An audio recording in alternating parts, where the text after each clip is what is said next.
I was just trying to copy this. Let me share it real fast. The ability to do some of the ego network visualizations that Gabe put together is really quite nice, and you can take advantage of some of these target sociogram ideas. And so we'll post all this code up to the training site, and so you can see what it is. So.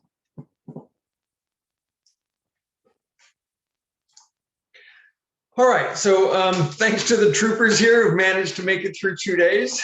We appreciate that. It's intense. Thanks even more to those of you that watched at least a handful of these videos, and a big thanks to all of our presenters over the course of the last 2 days, at least virtually. Maybe they'll see the recording and see that we say thank you for putting together these recordings, because they really are a lot of work, and we appreciate that.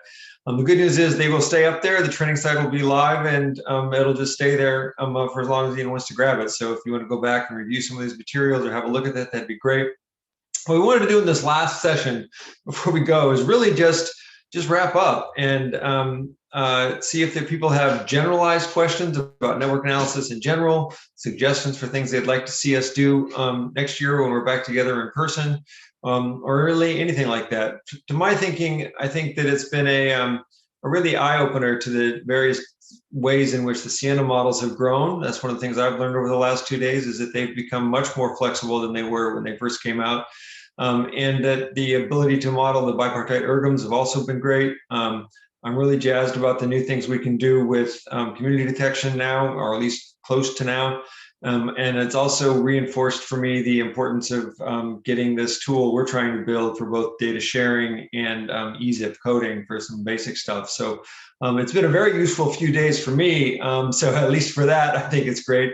But with that, I'm just going to open it up and see if folks have questions or comments.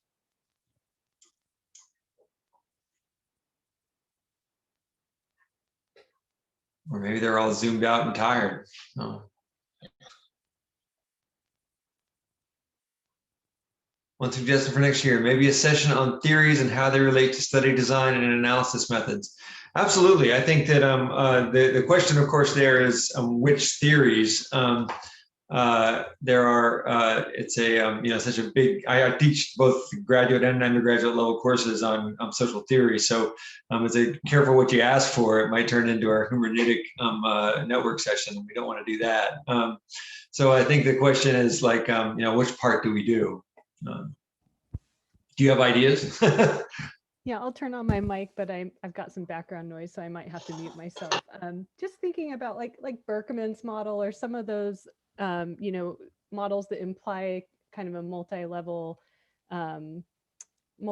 effects at the community and the social and the individual level, and how those things can be theorized into health effects, and then when you're focusing on different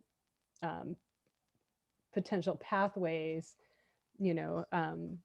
which study designs in terms of your data collection and your analysis methods would be best to use. Yeah, good. And that's a good idea. And I think that there's a long literature in sort of networks in health that is not sociology. It's coming out of human ecology for Bronfman Ritter, for example, or the psych world coming out of developmental psych, that we don't have particularly well represented in our group. So a day on theory, or at least a subsection on theory where we bring in some of those other voices, might also be nice.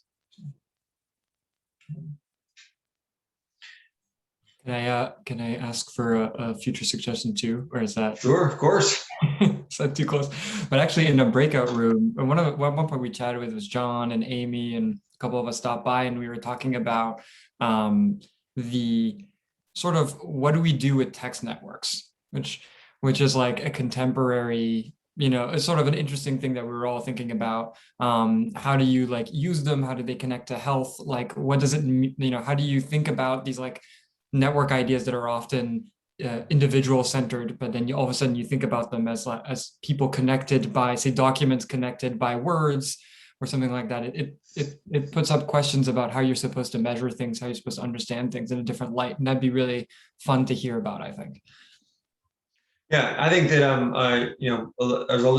there's a lot of us just locally that are interested in text and text networks. And so there's at the intersection of the human networks and social networks, I'm just drawing a blank on her name right now. She's at NC State in the linguistics department, and her work has been on essentially linguistic, like literal linguistic overlap with relation to mental health. And so there's actually a nice, we could bring in an honest to God linguist who might help us think about some of these things.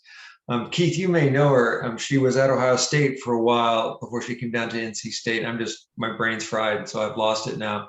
But she did a wonderful study showing that there's differences in accents by network alters between people who live in Upper Arlington versus, down around German Village. So just tiny micro differences in areas and vocal bits. And then now she's moved us on to some health questions. So yeah, that's a great suggestion. I think that the broader version of what you're saying is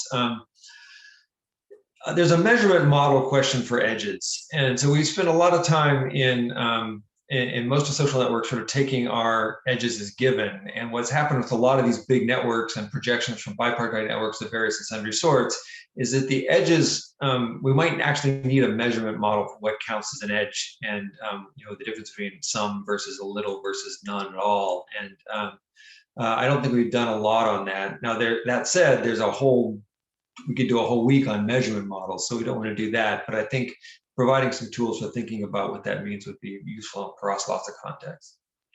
Robin Dodsworth, thank you. That's who I was thinking of. Robin is great. If you haven't met her yet or read her work, she does really remarkable stuff.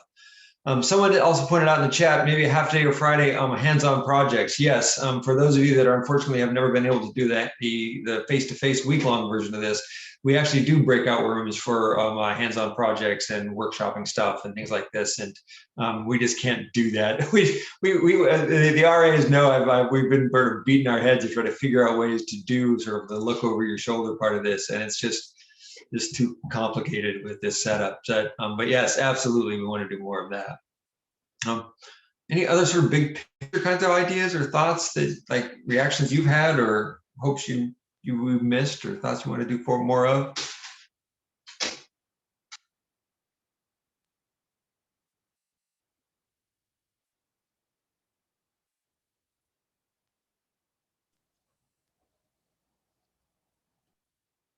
Maybe not.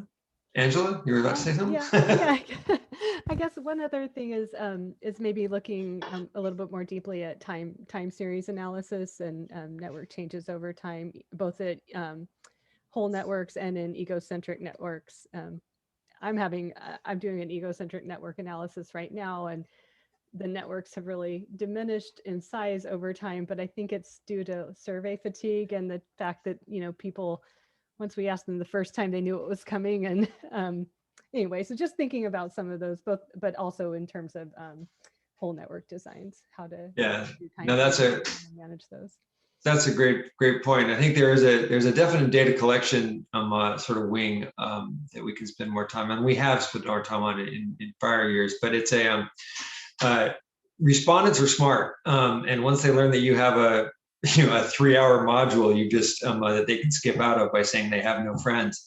And the worst part is not just when your respondents learn it, but when your interviewers learn it. So if you have interviewers who have decided that they get paid by the completed survey, not by the quality of the survey, then you can find that once they realize that it's the case that they can just subtly hint to the respondent to skip this section, that can lead to all kinds of issues. So, all right. Anything else? Do people have thoughts or ideas where this kind of work goes? Again, I really appreciate everyone doing it. Thanks for doing it. My dog says hi. Maddie, say hello to everybody. She's here hanging out. But otherwise, I guess just thanks everybody for being part of this. And, we'll all take our extra 10 minutes. Please do, if you haven't had a chance to do it yet, to fill out that little survey that is useful for us. It's at the very top of the chat. I'm going to leave the Zoom open for a minute so you can find it if you haven't already done it. It would be very helpful to us. And pass it on to your friends if they haven't done it. So, And we'll see you all in person. And again, we are serious on the offer we made initially, which is that if you have one-on-one kinds of help that we can be helpful with, don't be shy reaching out. That's part of what we're here for. So. And a big hand of thanks to the DNAC RAs for doing this again. We appreciate that. And the obligatory thanks to NIH and to Dupree as well, both of them. So thank you much. All right, folks, have a very good weekend. See ya. Bye. Thank you.